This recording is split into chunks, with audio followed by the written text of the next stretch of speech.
The dead period is set to end on Thursday, and the Red Raiders look like they could have a busy week in the portal. In today's video, we'll discuss an update on a previously discussed player here on the channel, as well as preview and, give a scouting report of two players that Texas Tech has had contact with in the transfer portal.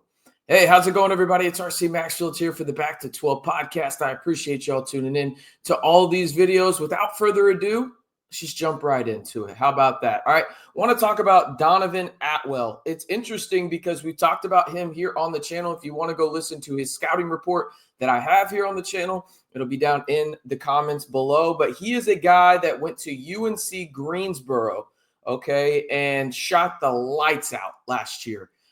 There in Greensboro. He shot 40.2% from three. It sounds like Texas Tech is back in this recruitment process in terms of some capacity. Who knows exactly what that is because, if we're being honest, there's heavy interest, there's no interest, and then there's somewhere in between. And really the only people involved that know what's going on are the people involved, right? So it's one of those kind of things. But with Dawson, the guard from Loyola Chicago, committing to Kansas, that opens the door again for potential, marriage, quote unquote, between Texas Tech and Donovan Atwell. So that is a name to monitor. But let's discuss the two names that Texas Tech has shown at least relative interest in the transfer portal that we have not discussed here on the channel yet. So I listen to y'all's feedback in terms of y'all wanting to have things on the screen in terms of stats.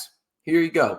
The first name, Lewan, not LeBron, Lewan Watts. You can see it on your screen. A guard from Washington State. He is 6'6", 230 from Fresno, California. He has 2 years of eligibility remaining and a pretty solid stat line, as you can see on your screen. A big physical guard who averaged 13.7 points per game, 6.7 rebounds, 4.4 assists while shooting 42.2% from three last season. Now, if you watched the last video here on the channel, you know that Darrion Williams has said that he will test the NBA draft waters while also retaining college eligibility and entering the transfer portal. Makes sense because of leverage. I get it.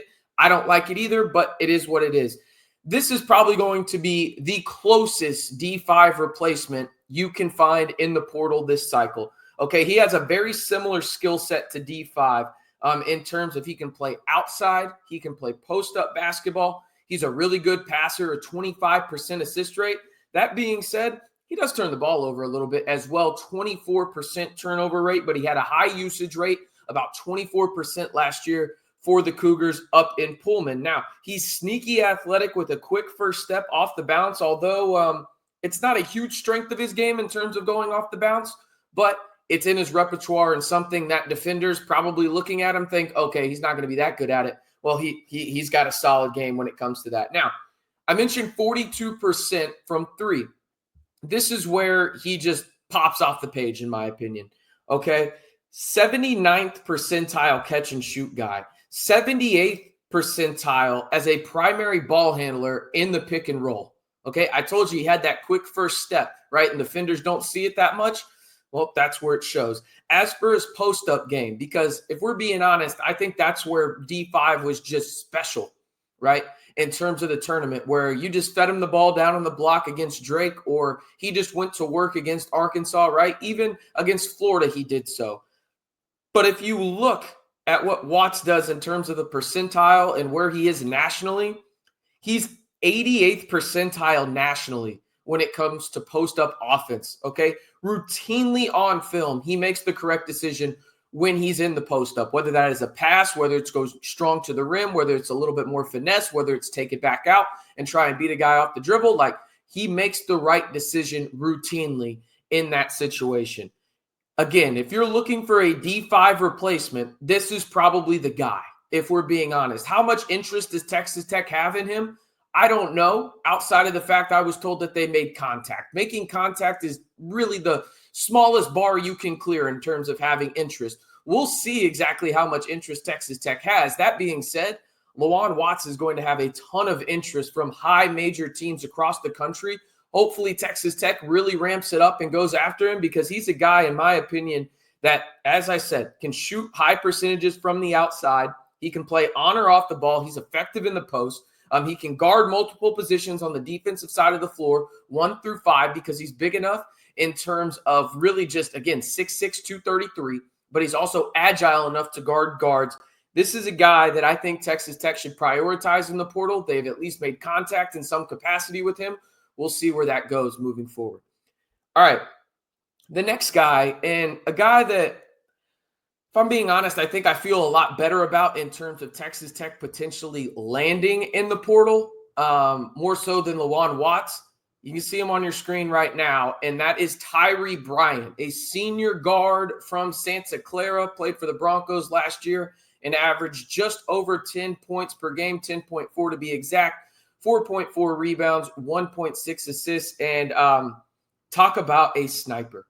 42.9% from 3 last year. In his career, Bryant is a 41.6% three-point shooter on just under 4 attempts per game, 3.7 to be exact. He is a sneaky, solid athlete who understands spacing and cutting off the ball at a very high level. I'll give you the comp here to me if you want to go back to the 2024-2025 Texas Tech roster. This is a much more athletic Kerwin Walton. That's what we're looking at here. Okay. As a shooter, he shoots nearly 50% from the right corner, 49 and some change to be exact, and 47% from the right arc. He is an elite catch and shoot guy. And you know, if you watch these scouting report videos on the channel, I do not use that term loosely. Okay. Brian is a guy that ranks in the 95th percentile as a catch and shoot guy. That is elite as an elite guy can get. Okay, 65% effective field goal percentage on catch and shoot. That is bonkers type stuff. His hands are always ready to shoot regardless of where he is. He seems to always have his shoulders square. He has a quick release, and he has a higher jump shot than I think some defenders expect. Like, he elevates a little bit more. But we're not done there yet in terms of the shooting side of things. As a spot-up shooter, he ranks 94th percentile. Once again, elite in that regard. And this is the thing that kind of surprised me. This number isn't going to wow you. Some of you may even say it's nice. But as a primary ball handler in the pick and roll, he ranked in the 69th percentile.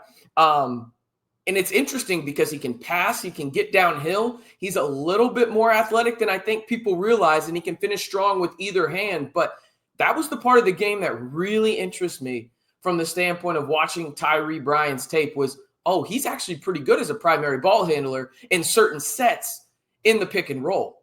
That's a really intriguing part to me. And he is one of those players that's super intriguing. I think Texas Tech is in heavily on him. And he told Jacob Harris of SBI and the Portal Report that he's planning to make a commitment in the next week. Will that stay? Will it be at Texas Tech? I don't know. When by stay, I mean, does that mean will he commit in the next week? I don't know. People change their minds. But I think Texas Tech is going to be heavily involved in his recruitment. And he screams, and I mean screams, of a guy who could elevate his game even further with Grant McCaslin, Jeff Linder, and other staff members helping increase his skill set. Because you look at this, again, Kerwin Walton is the kind of guy he reminds me of in terms of the role he could go into. But it would not shock me at all if he elevates even further and can play a maybe not quite to where he was Chance McMillan role, but a similar role to Chance McMillan in 2024, 2025. He's a fascinating name and definitely one to monitor. Again, the 3 names to look out for, I'll have his scouting report down in the comments below because looks like he's back in play for the Red Raiders. And that is Donovan Atwell, the guard from UNC Greensboro, shot north of 40% for his career from 3. That's a guy to monitor. So if you want to see that scouting report, head down to the comments and you'll find it down there. And then the 2 new names are LeJuan Watts from Washington State, started his career at Eastern Washington. And then you've got Tyreek Bryant, who started his career. I'm going to be honest with you. I'm not exactly sure what school this is. I think it might be like Charleston Southern or something like that. Yeah, it's wild. He started at a smaller school, then went to Santa Clara, and now he's in the portal and looks to be a prime target for the Red Raiders in said portal. All right, that's going to do it for today's video. Appreciate y'all tuning in. If you haven't already, be sure to like the video and hit that subscribe button, and turn on that notification bell to be instantly notified of everything Texas Tech men's basketball, whether it's on the hardwood or in the portal. We've got you covered right here on the Back to 12 podcast, 100% free. I'm RC Maxfield, reminding you, as always, to stay safe and Rec 'em Tech.